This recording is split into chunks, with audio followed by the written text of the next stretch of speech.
Hannah pressed harder on the accelerator and watched the needle crawl past 60. The black Oregon highway disappeared beneath a hard November rain, so thick her wipers could barely keep up. For 40 minutes.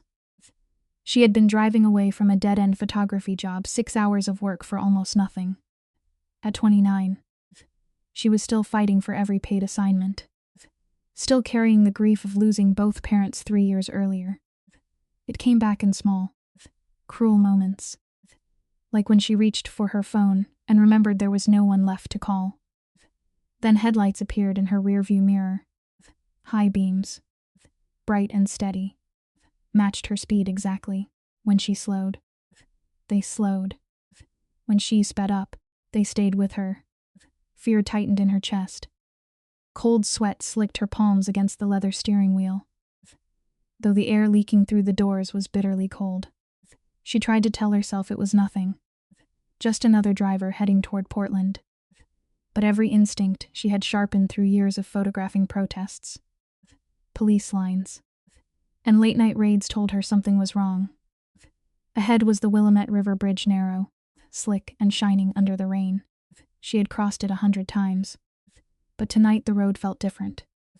The headlights behind her burned in the mirror. Panic made her foot heavy.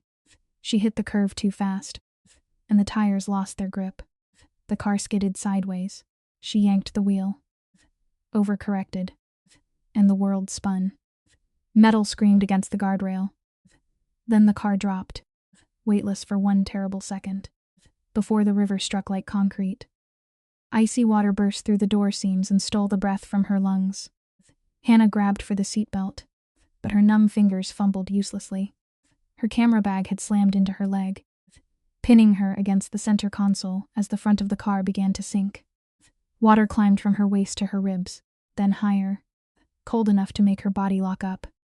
With one desperate pull, she freed herself, pain flashing through her bruised side. She threw her shoulder into the door, but the pressure outside held it shut. The car had become a trap. Water reached her neck. She tilted her head back, dragging in one last breath, then clawed at the window button. Nothing happened. The power was gone. The dark kept rising over her face. In total darkness, her lungs began to burn. She pounded on the glass, each strike sending pain through her arms. But the window did not crack. She could no longer tell which way was up. The cold pressed in from every side, and the silence was worse than the noise had been. She was 29 years old, trapped in a sinking car because someone had cut her brakes. The thought came with a strange, brutal clarity.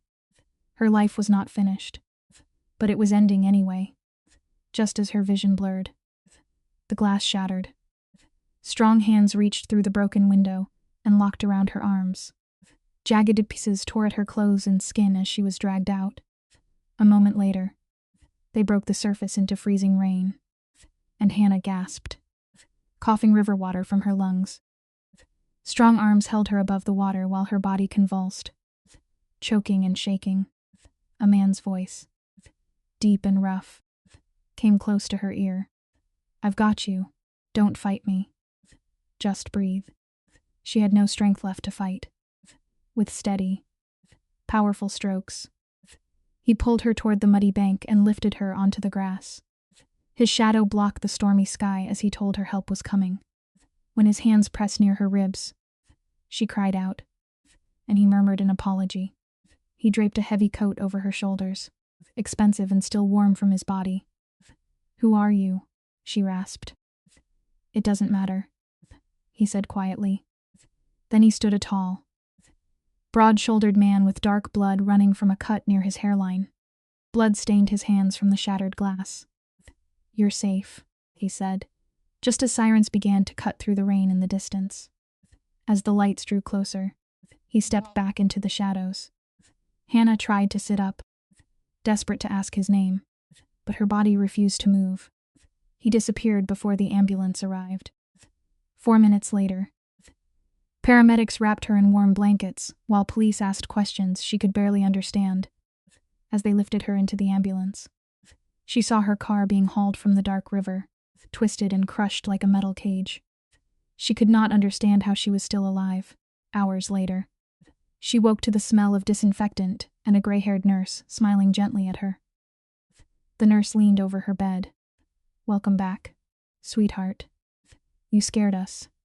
Hannah's throat felt scraped raw. "How long?" she whispered. 3 hours, the nurse told her. Hannah had bruised ribs, hypothermia, and more cuts than they could count. But she had survived. "The man who brought me in," Hannah said, trying to push herself up. "Where is he?" The nurse's expression softened. He had refused treatment and left without giving a name. But he had left his coat behind a luxury piece worth thousands. It hung over a nearby chair, still damp from the storm. On the collar, embroidered in small gold thread, were 2 initials. CR. An hour later, 2 detectives came in to question her. The detectives began with routine questions. How fast had she been driving? Had she been drinking? Had she lost control? Then the older detective leaned forward, his face turning grim. "Miss Collins, we need to talk about your vehicle. Your brake lines were cut professionally. This was not an accident." The words made the hospital room feel suddenly smaller. Hannah spent 2 days there staring at the dark coat with the gold initials CR, wondering who wanted her dead. When she finally returned home, her apartment felt thin and unsafe. She locked every door and shoved a wooden chair beneath the handle. Then another fear hit her. Her camera equipment, thousands of dollars of gear, had been in the car when it sank. Those cameras were years of sacrifice. Late nights, missed meals, and stubborn hope. After a frantic call and 20 painful minutes on hold, Hannah learned that her belongings had been recovered. The next morning, she carried home a plastic bin filled with damp gear and a packet of memory cards. That night, she spread everything across the floor: 3 cameras, 6 lenses, and 24 cards. Somewhere in those images, there might be a clue.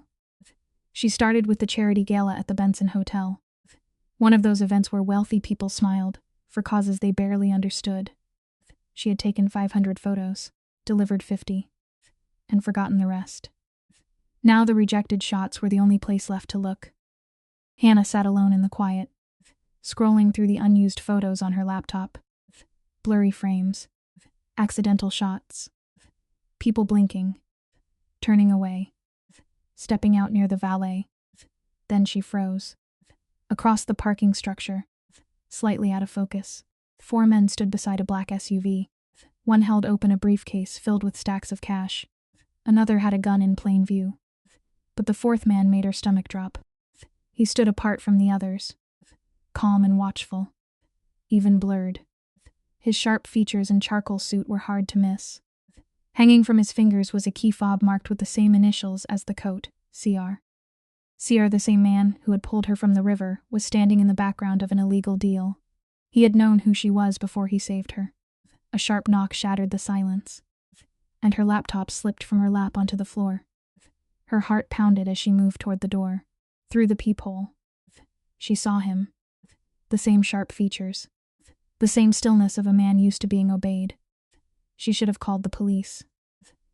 But how did a person close the door on the stranger who had dragged her out of a watery grave? Fear and gratitude tangled inside her until she could barely think. He had vanished into the fog before anyone could question him. Now he was at her door, somehow knowing where she lived. Hannah's hands shook as she unlocked the chain but left it hooked, opening the door only 3 inches. His voice was deeper than she remembered, low and rough. He did not ask. He simply said her name. Hannah Collins. Then he added, "You know who I am." She nodded.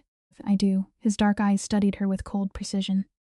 When she asked how he had found her, he glanced at his coat lying on her couch. "You have something of mine." She wanted to slam the door, but 3 inches of wood did not feel like protection. If he came inside, at least she could see his hands. She could reach the kitchen knife if she had to, or run for the fire escape if things turned bad. Hannah unlatched the chain and stepped back. He entered quietly, at least 6'3". His gray suit fitted so perfectly, it seemed part of him. The top button of his shirt was undone. He scanned her small apartment, pausing on the photographs covering her wall. especially the ones of homeless camps beneath the Morrison Bridge. You have a sharp eye, he said. You see things most people miss. That's my job, she answered, though her voice shook. He turned to face her. Christopher Ravellini.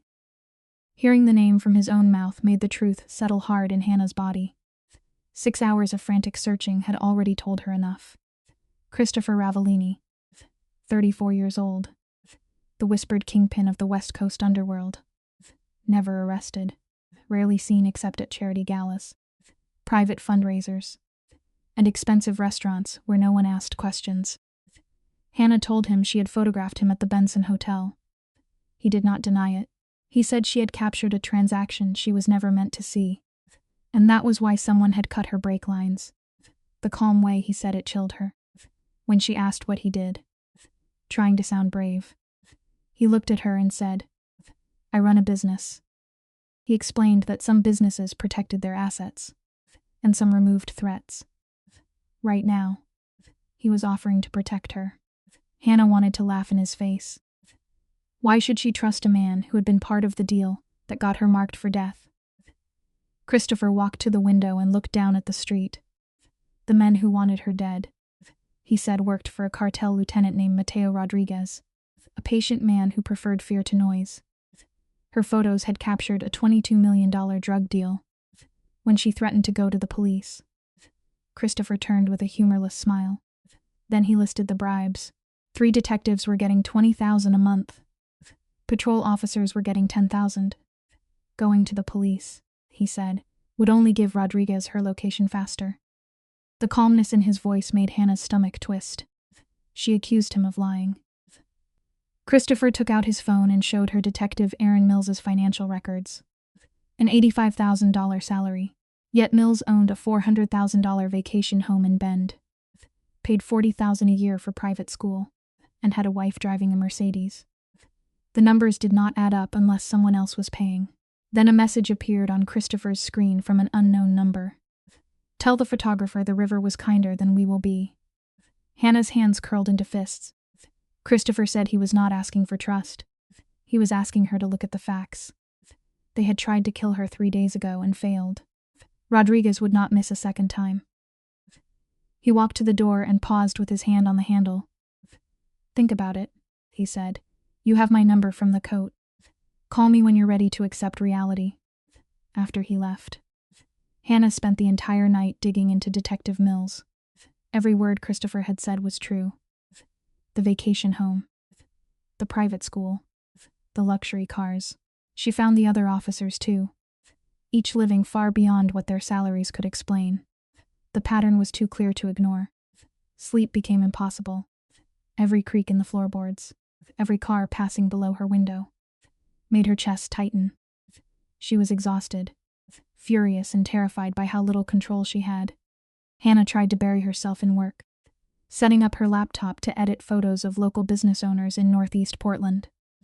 Safe, boring work, the kind that paid bills while slowly draining the soul. Around noon, a gray sedan appeared across the street. 2 men sat inside, staring openly at her building. They did not bother hiding, which made it worse. They wanted her to know she was being watched. She needed groceries and tried to convince herself she was being paranoid. But when she stepped outside, they followed, keeping exactly 20 feet behind her. Both wore dark jackets. One kept his hand in his pocket, wrapped around something shaped like a gun. Her heart hammered against her bruised ribs as she pulled out her phone and texted Christopher. His reply came within seconds. Find a public place. She ducked into a warm, crowded coffee shop at the corner of Hawthorne and 21st and stayed close to the register. Outside, the 2 men watched through the glass. The barista asked if she was okay, but Hannah could only force a tight smile. 3.5 minutes later, a black SUV pulled up. Christopher stepped out, flanked by men built like walls. He confronted her pursuers on the sidewalk. She could not hear the words through the glass. But when one man reached toward his pocket, Christopher's companion opened his jacket just enough to show a holster. The confrontation lasted less than a minute. The 2 men backed away with their hands visible, then disappeared down the street. Christopher entered the coffee shop, his dark eyes finding Hannah at once. "Let's go," he said. She followed him to the idling SUV and climbed into the back while his men took their places. Christopher sat beside her, smelling faintly of cedar and expensive cologne. When she asked what he had said to them, he answered without pride or hesitation. He had told them she was under his protection and warned them not to start a war they could not win. Now the choice was theirs. More importantly, it was hers.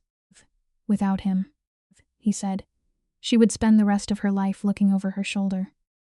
They drove in silence through the dark streets of Portland. Hannah finally understood the truth she had been trying to avoid. She was marked for death, and the authorities could not be trusted. The only person standing between her and the cartel was the dangerous man beside her. When she asked about the incriminating photographs, Christopher said they would stay with her. He had no interest in destroying her evidence. He only wanted to keep her alive. How long would this last? Weeks, maybe months, depending on when Rodriguez stopped seeing her as a loose end. He offered his private estate outside the city. It was still a cage, but at least it had walls and armed men between her and the people hunting her. Christopher laid out her choices with painful clarity. She could trust the police, or she could accept his protection. The logic cut against everything her parents had taught her about independence before a reckless driver took them from her when she was 27. She hated needing help. She hated needing his help even more. But independence had not saved her parents, and it would not stop bullets or another cut brake line. With a hollow voice, she agreed. Before they could stop at her apartment, a warning call from Vincent forced them to change course. They headed west onto Highway 26, leaving Portland behind and driving deep into forested hills that rose like dark walls around the road. Through the tinted glass, the city slowly gave way to quiet forest. 50 minutes passed in tense silence, broken only by Christopher speaking low, urgent Italian into his phone. Hannah could feel the weight of his orders as he built security around her in real time. At last, the estate appeared behind massive reinforced steel gates disguised as wrought iron. The driveway curved through perfectly kept grounds until the house came into view. It was a modern structure of glass and dark wood, low and wide, built into the wilderness as if it had grown there. Cameras watched from every corner, stunned by the hidden sanctuary. Hannah could only whisper, "This is where you live." He told her the place offered privacy, then opened the door for her, carrying her small duffel bag. She followed him inside. The house was minimalist but warm, with rich hardwood floors, huge glass walls framing ancient trees, and art that spoke quietly of enormous wealth. He led her upstairs to a bedroom larger than her entire apartment. It had a wide bed with dark gray sheets, a sitting area overlooking the woods, and an open bathroom. This would be her room, he said. She would have everything she needed. But as Hannah dropped her bag onto the bed, she noticed one detail that made her stomach tighten. There was no lock on the bedroom door. When she asked about the missing lock, Christopher said his men valued their lives too much to disrespect his guest. He remained in the doorway, making no move to step closer. He told her she was safe and that he slept far down the hall. Dinner was at 7, he added, but the choice was hers. Hannah decided she would go. She refused to hide in that beautiful house like a prisoner.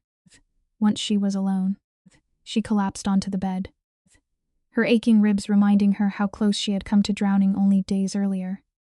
Her phone still had service, a thin and fragile connection to the life she had been forced to leave behind. Hannah was honestly surprised he let her keep her camera.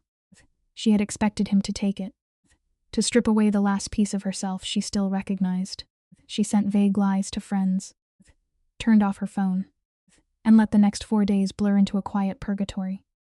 She photographed deer, Douglas firs, and morning light, but the stillness suffocated her. She had built her life on movement and work. Now she moved from room to room inside a beautiful prison, safe but useless. That was what unsettled her most.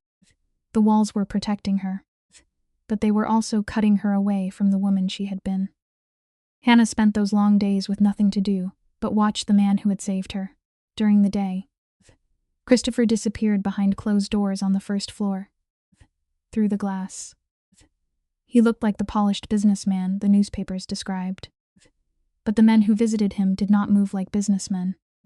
They moved like soldiers and went silent whenever she passed. At exactly 6:30, his workday ended, and he poured 2 glasses of wine. It was never a demand, only an invitation. She wanted to rebel and eat alone in her room, but she also needed to understand the man who had saved her life and locked her away. So she sat down, noticed the book by his chair, and asked about it. It was Blood Meridian by Cormac McCarthy. Not exactly light reading. Hannah had tried it once and given up, unsettled by the beauty and brutality of the prose. To Christopher, violence was not shocking. It was background noise. It said brutality was part of human nature, only dressed up differently depending on the century. She called that depressing. He called it honest. Then he pointed out that her own photography chased the same raw truths on the streets. Hannah had no answer. Later that night, she saw him quietly arrange medical help for a homeless veteran from one of her old photographs. He never mentioned it to her. That small, private act confused her more than any threat could have. On the 3rd night, he cooked. His hands, which she had only imagined around weapons or orders, moved with surprising care as he made pasta from scratch. When Hannah asked where he had learned, his answer surprised her. His grandmother in Naples. She had taught him that relying on others for survival was dangerous, but feeding someone was a form of loyalty. Near the end, she had refused cancer treatment so the money could go toward his education. Sitting across from him, Hannah felt the weight of that grief without him needing to explain it. For a moment, she saw the man he might have been, a man who loved music, cooked carefully, and still mourned the woman who raised him. It made him harder to hate. But the softness never lasted long. A phone call in harsh, low Italian would interrupt dinner, and Christopher's voice would turn cold enough to change the room. Hannah noticed the faded scars across his knuckles. She watched him check the heavy pistol under his jacket with a casual ease that frightened her. Christopher Ravellini was not a puzzle she could solve from a distance, and she hated that she wanted to try. Then a week in, the fragile calm broke. A photograph appeared on his secure phone. Hannah's apartment door, taken that morning. Under it was a single line from Rodriguez. "Tell your guest I know what fear smells like." Christopher's face turned to stone. They had 2 hours, maybe less, before someone found them. Christopher did not panic. He typed rapidly on his phone, calling in his men.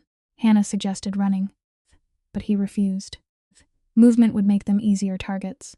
It was safer to hold the estate and make Rodriguez believe they were exactly where he wanted them.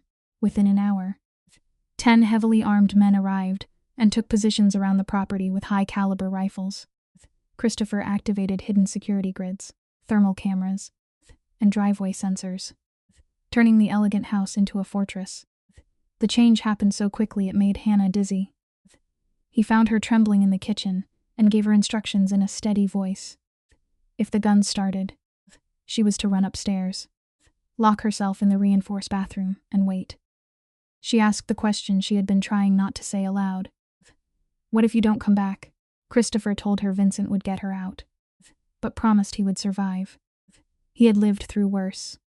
The hours that followed were slow torture. Hannah sat in the dark, every creak of the floorboards sounding like a footstep outside the door. She hated the waiting most of all. It made her feel small, as if her life had become a thing other people fought over. But the attack never came. At midnight, Christopher appeared in her doorway, his face half hidden in shadow.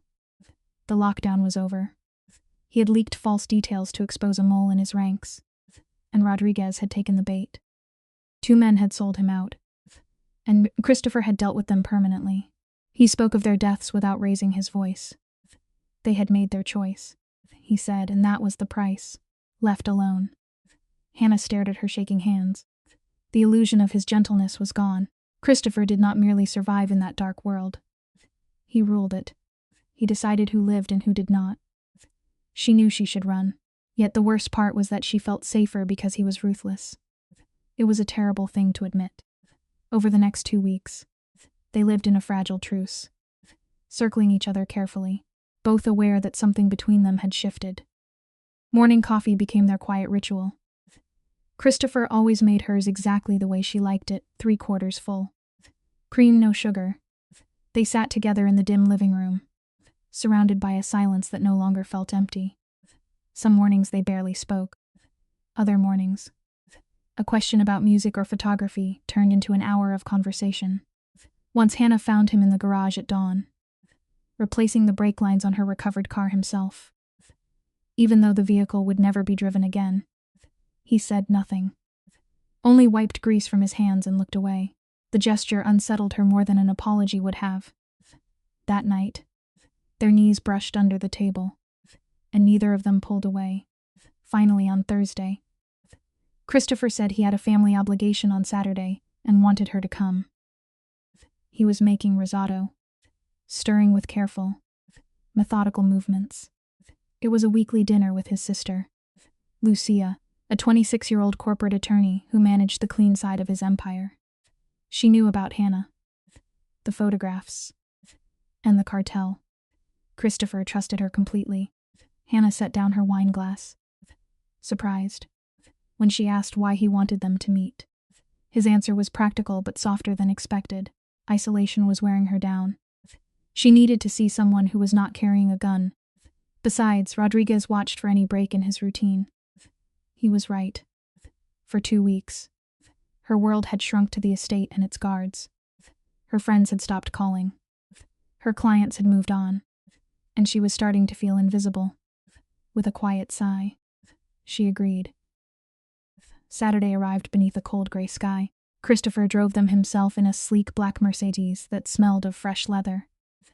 He wore charcoal slacks and a dark gray sweater that made him look less like a crime boss and more like a man trying to seem ordinary. Hannah wore her best jeans and a forest green blouse. As they wound through the hills toward Portland, the silence between them grew heavy. His knuckles whitened on the steering wheel, and his jaw stayed tight. When she gently asked whether he was nervous about her meeting his sister, he admitted Lucia noticed everything. She would see that he was struggling to keep professional boundaries with the woman he was supposed to protect. The confession stayed between them all the way into Northwest Portland. Lucia lived in a modern townhouse in the Pearl District, tucked among old brick warehouses. Christopher parked and came around to open Hannah's door, a small old-fashioned gesture she noticed but did not comment on. The woman who greeted them was unmistakably his sister. She had the same dark hair and piercing brown eyes, but where his gaze was guarded, hers was warm and direct. She hugged her brother tightly, then turned to Hannah with a firm, welcoming grip. She said she was glad Hannah had come because Christopher had been impossible lately. When he grumbled that he had been managing a situation, Lucia laughed and said he was always managing something. Inside her home was full of clean lines, expensive art, and the kind of order people build when they have lived too close to chaos. It was the home of a lawyer, someone who made problems look neat even when they were not. While Christopher checked his phone, Lucia poured an expensive red wine and handed Hannah a glass. She quietly apologized for Hannah being dragged into the mess. Hannah joked that photographing Christopher's illegal business partners had not been her smartest career move, and Lucia laughed. She said Christopher did not have business associates, only allies, enemies, and people who had not chosen a side yet. Then her smile faded. Rodriguez, she warned, was not just another enemy. He enjoyed leaving survivors behind because frightened people spread his reputation for him. Over a warm dinner of chicken piccata, the three of them sat together, and for a short while, the danger outside felt distant. As the night went on, Christopher relaxed. The armor seemed to loosen around his shoulders as he and Lucia traded memories of their formidable Italian grandmother. She had made them recite Dante before dessert. Lucia confessed with a grin that she only remembered the verses because she wrote them on her arm. And Christopher, loyal even then, never told on her. Hannah watched him and saw flashes of someone younger, someone who had laughed before the world taught him to command fear. It made him painfully human. When a phone call pulled Christopher onto the balcony, Hannah noticed how his eyes searched for her through the glass before he answered. Lucia saw it too. He likes you, she said softly. My brother has never brought a woman to family dinner. The last woman Christopher had brought home was when Lucia was 20. She stirred her coffee, her eyes clouding with old sorrow. Her name was Natasha, a brilliant, kind architect he had loved for 3 years. Hannah hesitated, already sensing the answer would hurt. But she asked what happened. Lucia's face hardened. A rival syndicate killed Natasha in her own office to send Christopher a message. That was 6 years ago. He had blamed himself ever since, burying his heart in work and shutting out anyone who came too close. Until now. Lucia reached across the table and squeezed Hannah's hand. Christopher was terrified, she said, because he was starting to care again. Hannah looked toward the balcony, where he stood alone in the cold, and for the first time his distance felt less like arrogance than fear. Before Hannah could answer, Christopher returned and immediately sensed the change in the room. He asked what Lucy had told her. His sister answered calmly that she had told Hannah things she deserved to know, reminding him that Hannah was too smart to be kept in the dark. The first 15 minutes of the drive home passed in silence. Finally, Hannah said she knew about Natasha. Christopher's jaw tightened, but he did not shut down. He told her they had met at an art gallery. Natasha knew his world and accepted it, believing everyone carried shadows they rarely showed. They had planned to leave, quietly and completely, before the life he was born into swallowed them both. They were going to disappear somewhere, no one knew their names. But the cartel found out. Rodriguez had been younger then, ambitious and hungry, and he had passed the information to the men who wanted Christopher broken. They saw his desire for peace as weakness and struck when his guard was down, murdering Natasha in daylight. Christopher's voice turned flat as he described how he hunted the men responsible afterward. He warned Hannah that this ruthless, calculating man was who he truly was, built from fear and control. Hannah placed her hand over his on the gear shift. She told him she knew enough to be afraid, but she also knew what she had seen. He had saved her from drowning. He cooked for people he cared about. He protected his own with his life. He was dangerous. Yes, but that was not the only truth about him. In the quiet car, with the estate gates closing behind them, Christopher confessed what frightened him most. He could not promise her safety. He was afraid he would lead her to the same end as Natasha, the ghost that still haunted him. Hannah looked at him and told him to stop deciding her future for her. She was scared, but she was not a child, and she would not let fear speak for her. Christopher looked away, and she saw his hand shake once before he hid it. That small crack did more than any confession. He reached for her, his hand warm against her neck, and kissed her with a desperation that startled them both. It was not gentle at first. It was grief, relief, guilt, and need colliding after weeks of restraint. When they finally pulled apart, breathless in the quiet car, Christopher rested his forehead against hers. "This is a mistake," he whispered, as if saying it could stop what had already begun. Hannah kissed him again because she was tired of pretending she felt nothing. For 3 weeks after that night, they lived inside a fragile peace, waking beside each other and stealing calm wherever they could. They still argued. He still guarded too much. She still pushed back when he tried to make decisions for her. Some mornings he left notes beside her coffee instead of saying what he felt out loud. Some nights she found him awake, listening for threats that were not there. Love did not make the danger smaller. It only gave them one place where they could breathe. Peace was still a luxury, and reality returned the way it always did, with a phone buzzing in the soft light of morning. Christopher kissed her shoulder before letting her go, murmuring a question. It was a text from Lucy inviting them to dinner. A small reminder that normal life still existed somewhere beyond the estate. Christopher told Hannah to accept, then slipped into the shower. She dressed in simple jeans and a thermal shirt, trying to look like a professional instead of a woman who had fallen in love with the most dangerous man she knew. Downstairs, Vincent was making coffee. The house felt almost ordinary, and that made the danger easier to ignore for a few minutes. Vincent, Christopher's second-in-command, was a massive 42-year-old man who carried violence without complaint. He noted that the boss seemed lighter lately and gave Hannah the credit. left alone. She felt the weight of her own uselessness. For 3 weeks, she had been hiding, taking meaningless pictures of trees, while Christopher fought the monsters at the gate. But she had skills. She could build cases, connect evidence, and tell the truth through a camera lens. Safety could not mean hiding forever. She was tired of being a passenger in her own tragedy, waiting for other people to decide what happened next. When Christopher came down for lunch, Hannah met him with fierce determination. She demanded to retrieve her camera gear from her apartment so she could help him build an anonymous FBI case against the cartel. "This is what I do," she argued, showing him her past investigative work. Christopher refused at once, warning that going back would be suicide.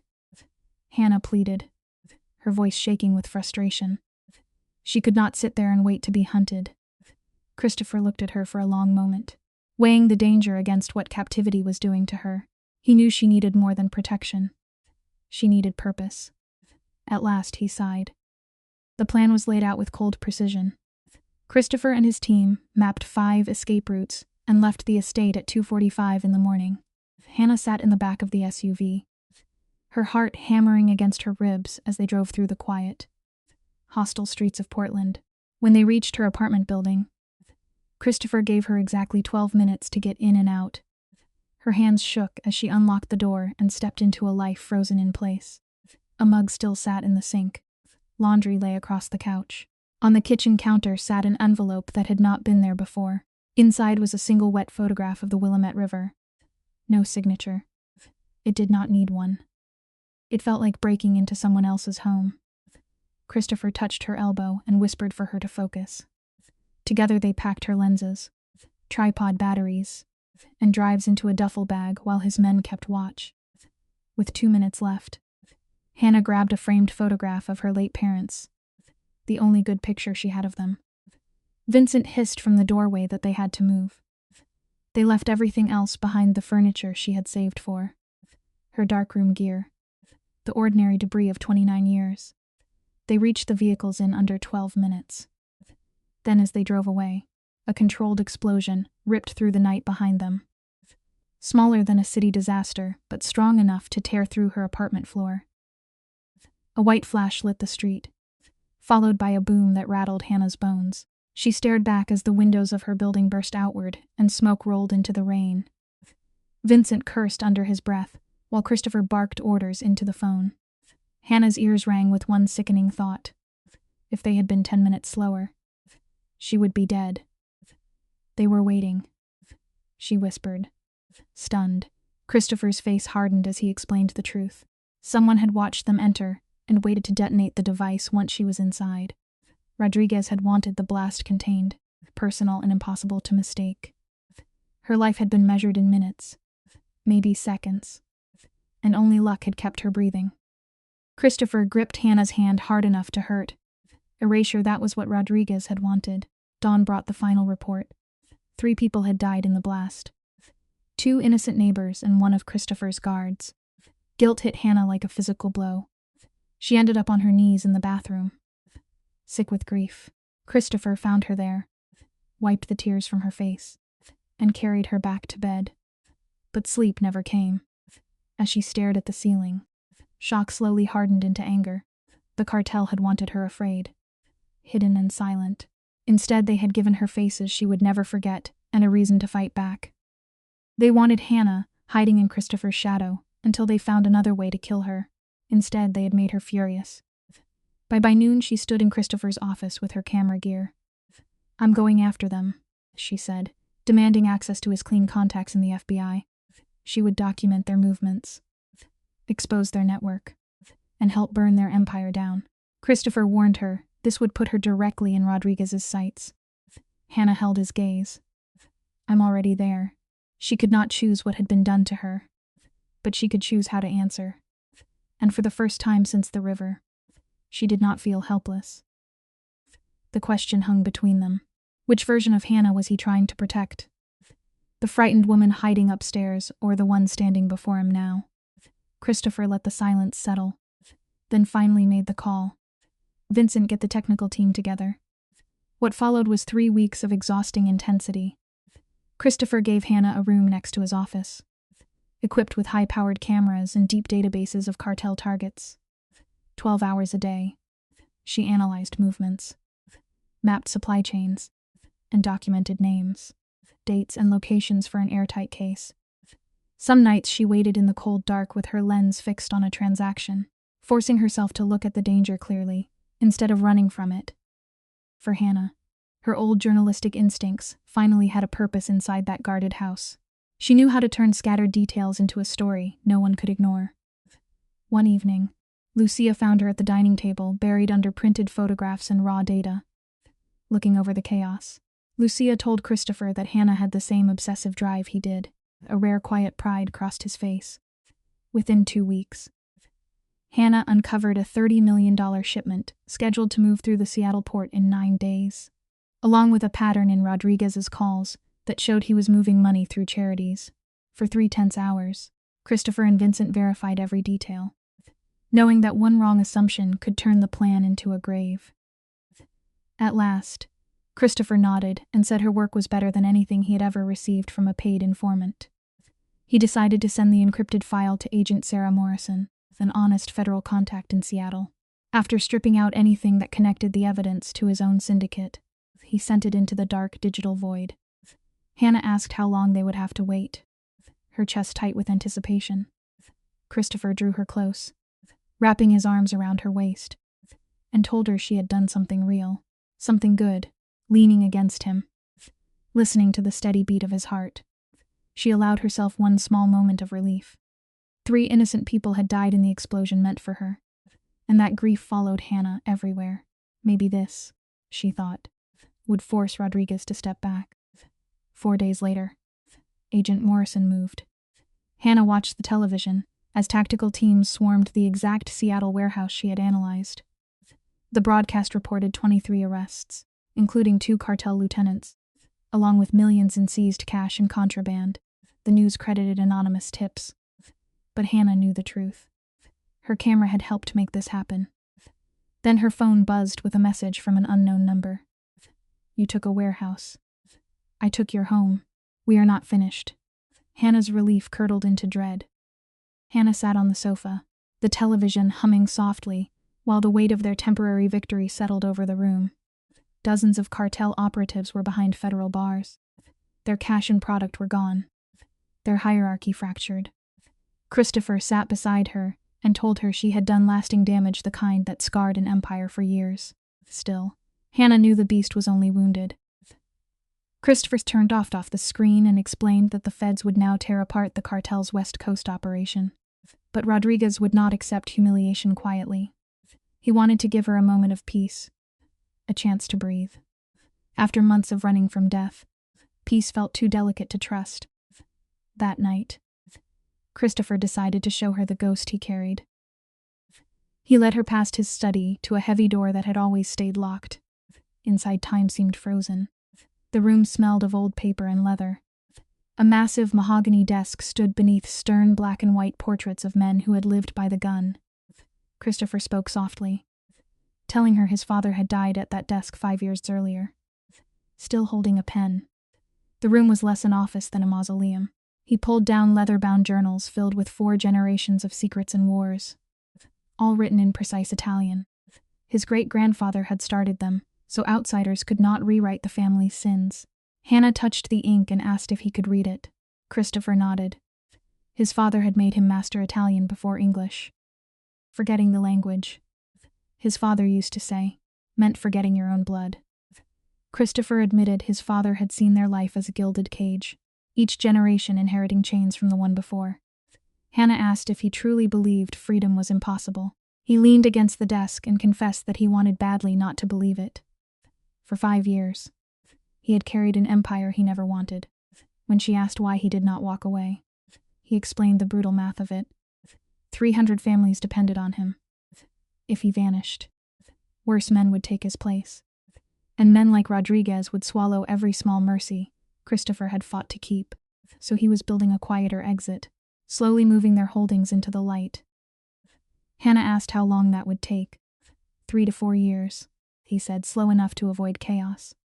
Fast enough that he might be free before 40. Then he stepped closer and warned her what staying with him would cost. It meant years in a shadow world, dinners with dangerous people, and the silent guilt of money that would never be entirely clean. Hannah held his gaze. Was he asking her to wait for the clean future? Christopher shook his head. He was asking whether she could accept the scarred, dangerous man in front of her now. Hannah faced the truth.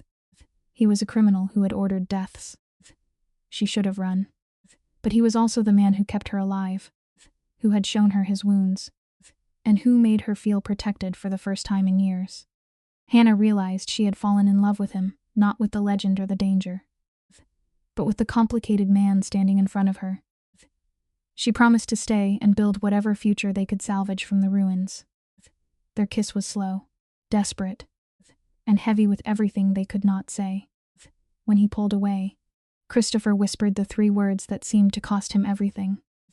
He said he had never thought he could love again. The weeks that followed brought a fragile calm.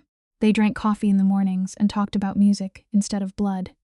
Lucia became Hannah's close friend, teaching her the legal machinery behind the empire, and showing her how to separate clean assets from blood money disguised as business. One night, as they studied financial records, Lucia praised how quickly Hannah connected the dots. It was not so different from photojournalism, finding the hidden story beneath the surface. Christopher is lucky, Lucia murmured, glad her brother had found someone who did not run when the world turned cold. True to his promise, Christopher began pulling back the curtain. He'd brought Hannah into a high-level meeting with his senior counsel, 5 hardened men who had served his father. They sat around the dining table like executives, though their agenda was territory, shipments, and enforcement. Beside Christopher, Hannah felt the heavy silence of the room. She was the only woman there, surrounded by traditionalists who clearly saw women as wives, not equals.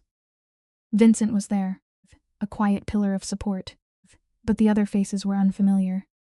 Without hesitation, Christopher introduced Hannah to his inner circle.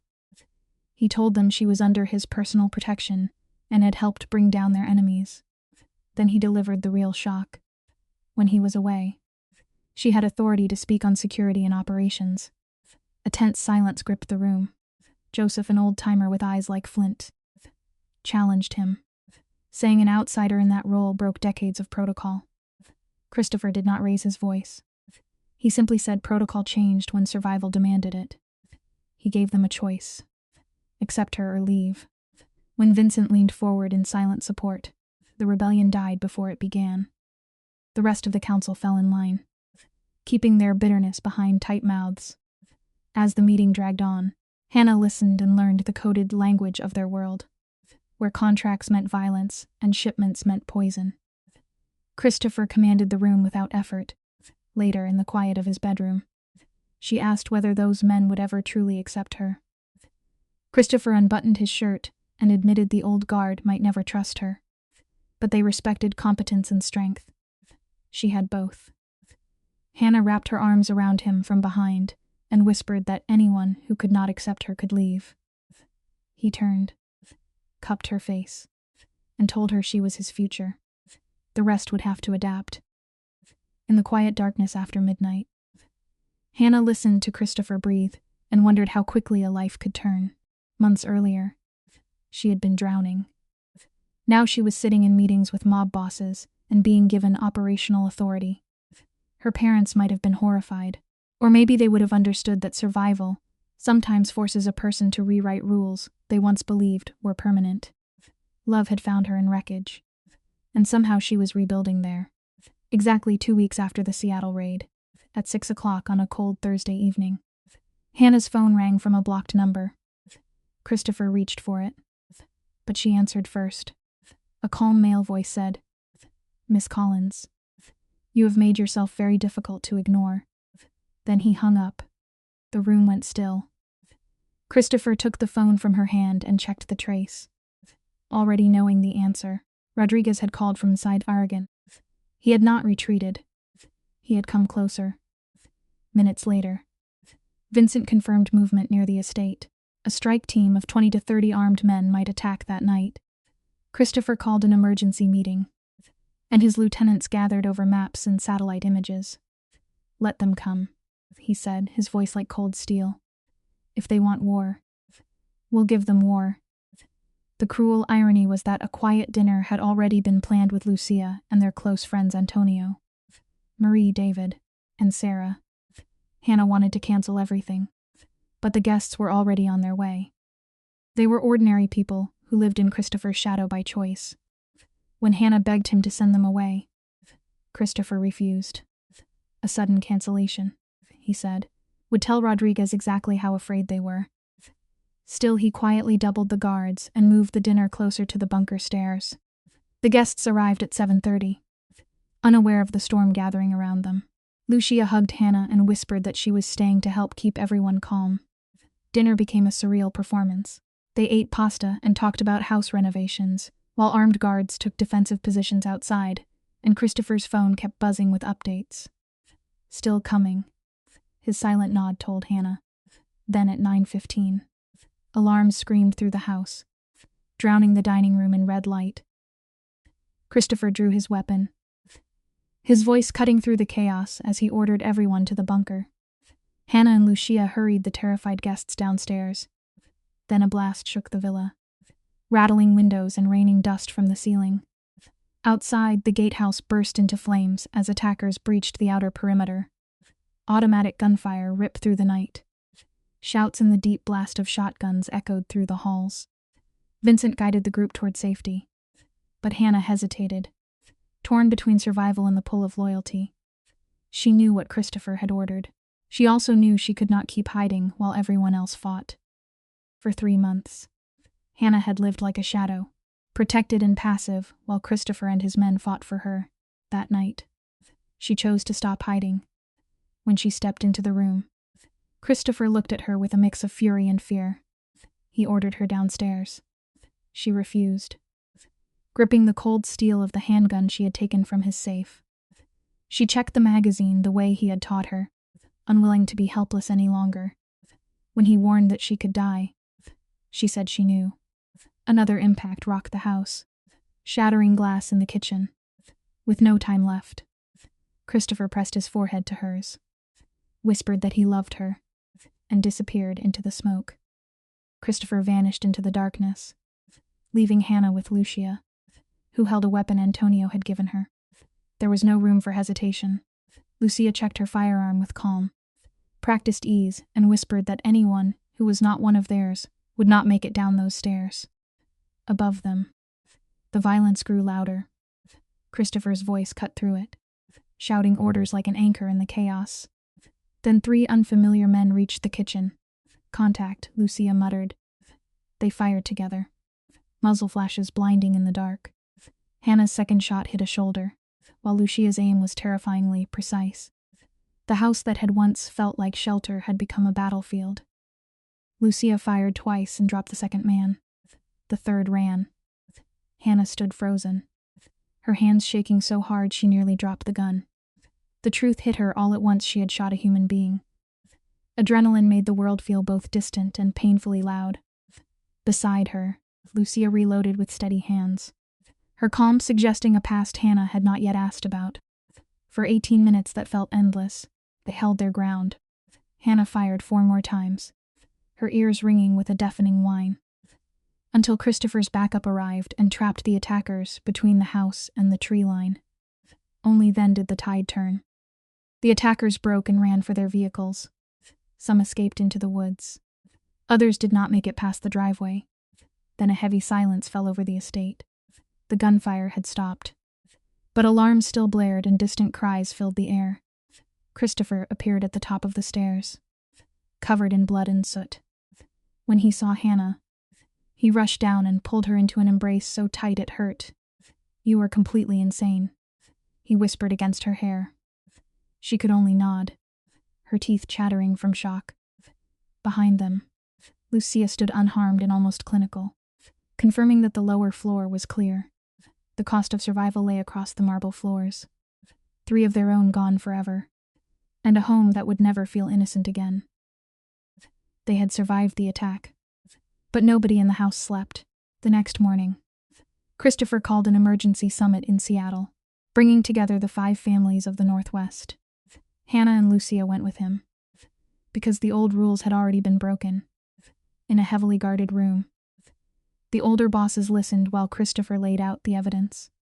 Rodriguez's roots, his charities, his paid officers, his failed strike on the estate.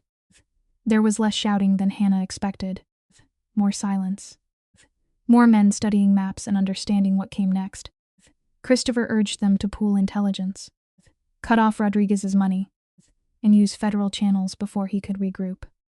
This will be expensive, warned Giovanni, an elder boss who controlled Washington. Christopher answered with a colder truth.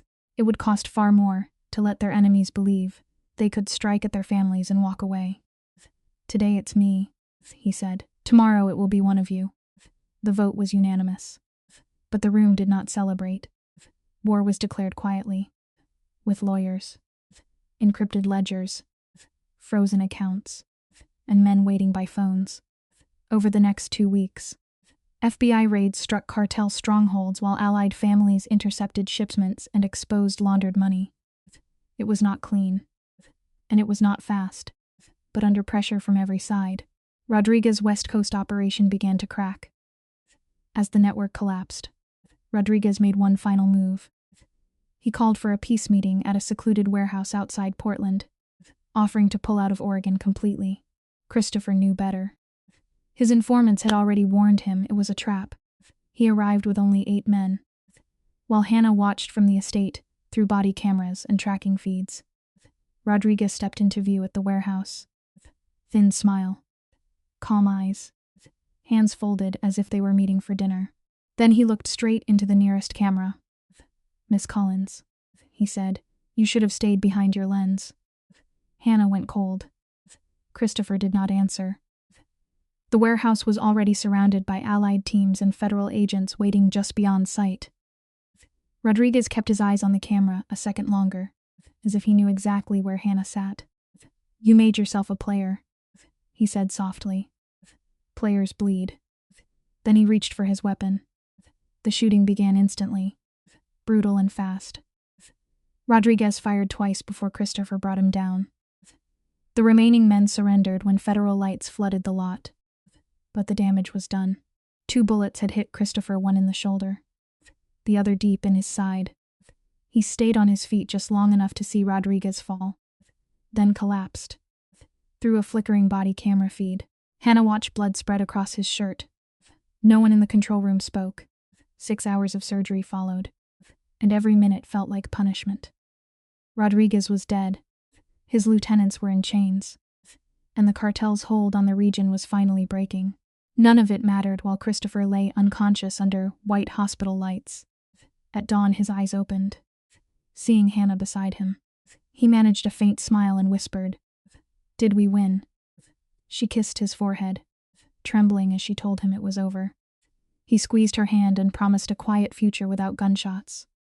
She laughed through tears and demanded one thing: no more wars. Recovery was slower than either of them wanted. 6 weeks in a secluded clinic became another month of painful therapy before Christopher could walk without leaning on Vincent or pretending the pain was not there. During those long weeks, Hannah never left his side. She slept in a stiff chair, changed dressings, and learned the small signs that meant his pain was worse than he admitted. Christopher, a man who had once controlled an empire, hated feeling weak. Some days he was quiet. Some days he was angry enough to frighten himself. Hannah did not soften the truth for him, but she did not leave either. Beneath the slow work of healing, something else began to change. Vincent brought her logistics reports to keep her occupied, and she did more than read them. She saw hidden patterns, wasted time, and weak points in their supply lines. In the middle of recovery, she discovered she could do more than survive his world. She could improve it. The eye for detail Hannah had sharpened as a photographer fit naturally into this cold, structured world. Lucia noticed first, saying Christopher was still bound by his father's old traditions, while Hannah cared only about what worked. For 6 weeks, under Vincent's watchful eye, she ran daily operations and raised efficiency by 15%. Not everyone liked it. Two old captains refused her calls, until Vincent made it clear whose authority she carried. When Christopher was finally strong enough to review the books, he studied her work in silence. "Someone had to keep things alive while you healed," she murmured, handing him the files. He read through her changes, then looked up and admitted it was better than anything he had done. A man who had spent his life in darkness could not step into the light overnight. Christopher knew that better than anyone. Over the next few months, he began dismantling his empire in pieces, handing individual operations to trusted men like Anthony, who promised to run things with at least some humanity. At the same time, they poured money into legitimate businesses, from real estate to technology. Some nights were ugly. Some deals took longer than promised. Some men smiled to his face and waited for him to fail. Hannah saw the toll it took on him, and she stayed through the long meetings, the arguments, the silence afterward, and the mornings when he looked older than 34. $50 million. That was the price of washing the past as clean as it could be. And even that could not erase everything. Lucy explained the math over dinner. It would take at least 3 to 4 years of distance, audits, lawyers, and careful transfers. Christopher had to become a ghost in his own former empire, letting others handle the dirt until he could stand in the light without being dragged back. Hannah was fighting her own private war too. 8 months after the chaos ended, she picked up her camera again. She went to broken places and photographed families devastated by the same kind of violence Christopher had once commanded. This time, she was not running from the shadows. She was exposing them. 20 photographs hung on the gallery walls, each carrying the weight of a stolen life. Christopher stood there in a dark suit, pride burning in his eyes in a way he rarely allowed anyone to see. He watched strangers weep over Hannah's work with the same fierce focus he had once brought to controlling his streets. 3 pieces sold for $12,000 each, every cent donated to victims of the underworld. But the money mattered less than the quiet validation in Hannah's heart. Exactly 1 year after Christopher pulled her shivering body from the freezing Willamette River, he brought her back to that same bridge. Rain had been forecast, and when the first drops hit the windshield, Hannah's breath caught. Christopher noticed, reached for her hand, and waited until she was ready to step out. The fading light sharpened the lines of Christopher's face as he turned to her, his voice thick with a vulnerability he rarely showed. He questioned whether he had the right to ask her for a life, knowing the violence attached to his name. When she tried to speak, he stopped her and pulled a small velvet box from his coat. He could not promise perfect safety, he said, but he could promise to spend every day trying to be worthy of her faith. Inside was his grandmother's antique gold ring, set with an emerald framed by tiny diamonds. It honored the woman who had taught him that strength meant protecting the people you loved. With trembling hands, he asked Hannah Collins to marry him. Through her tears, she said yes. The ring slipped onto her finger as if it had always belonged there. On the bridge where she had almost died, they kissed. It was strange how the hands that dragged her from freezing water had become the hands holding her future. 6 months later, they married in the quiet garden of their home. Only 40 people attended, all of them people who had bled, endured, or stood beside them. Lucia cried openly despite her fierce nature, and Vincent stood as best man with an awkward but honest smile. Hannah wore champagne silk that moved like water. Christopher, a man known for cold restraint, looked at her as if he could not quite believe she was real. They spoke their vows beneath the warmth of a late spring sun, promising to face whatever storms came next. Their first year of marriage brought a calm neither of them had known before. Though calm did not mean forgetting, Christopher still checked the locks each night. Hannah still woke sometimes when rain hit the windows too hard, but each time, they found their way back to the present. While Christopher cut the final strings tying him to the syndicate, Hannah photographed the resilience of women rebuilding after gang life. Even Lucia found love, letting a persistent lawyer named James climb the walls she had spent years building. Then, 18 months after the wedding, a simple test showed 2 pink lines. When Hannah told Christopher, joy lit his eyes, followed almost immediately by the fierce fear of a man who finally had everything to lose. Terrified that she was fragile, but Hannah laughed and kissed him quiet. Together they recorded every step of the new life growing inside her, pinning ultrasound photos to the fridge and stacking parenting books on tables. Christopher even painted the nursery himself, choosing a soft yellow and cream. Their daughter arrived on a cold March morning after 14 exhausting hours of labor. Christopher never left Hannah's side. He held her hand, reminded her to breathe, and looked more frightened than he had ever looked in battle. When the doctor placed the baby in Hannah's arms, the quiet, powerful man broke completely.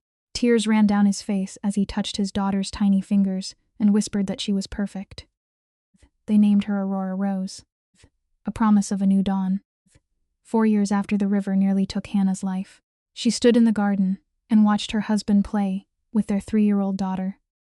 Aurora had Christopher's dark hair and Hannah's green eyes, a curious little soul with an intense stare. She called for her mother to take a picture, and Hannah set the camera on its tripod, starting the 10-second timer. She ran to join them, feeling Christopher's strong arm pull her close just as the shutter clicked. A family born from violence, grief, and impossible choices was caught in one perfect, ordinary moment. Later, looking at the image on her screen, Hannah cried quietly. The bullets, and every painful choice that had brought them to this sanctuary. It was Christopher's willingness to change, and her own decision to forgive that had allowed them to build a home from the ashes. Aurora climbed onto Hannah's lap, pointed at the screen, and whispered, "That's us." Christopher stepped behind them, his fingers tracing the back of Hannah's hand. Quietly, he asked if she had any regrets. She thought of the drowning woman she had been, the dangerous man she had trusted, and the war they had survived together. Then she looked up at him and shook her head. Not one life had broken them both, but it had also given them a family no one could take away. Their daughter would grow up safe, never knowing the cold fear of wondering whether she was loved. For years, Hannah had captured the stories of strangers, but the life she shared with Christopher was the most important story she would ever tell. It was written not in ink or silver halide, but in small ordinary things. Coffee made before sunrise, doors locked with care, a child laughing in the garden, and 2 scarred people choosing peace again and again. As Christopher drew her close, and Aurora's laughter echoed through the air, Hannah knew she had found her anchor at last. The storm had not spared them. It had changed them, tested them, and left scars. But on the other side of it, they had found their way home. Good night, and take care of each other out there.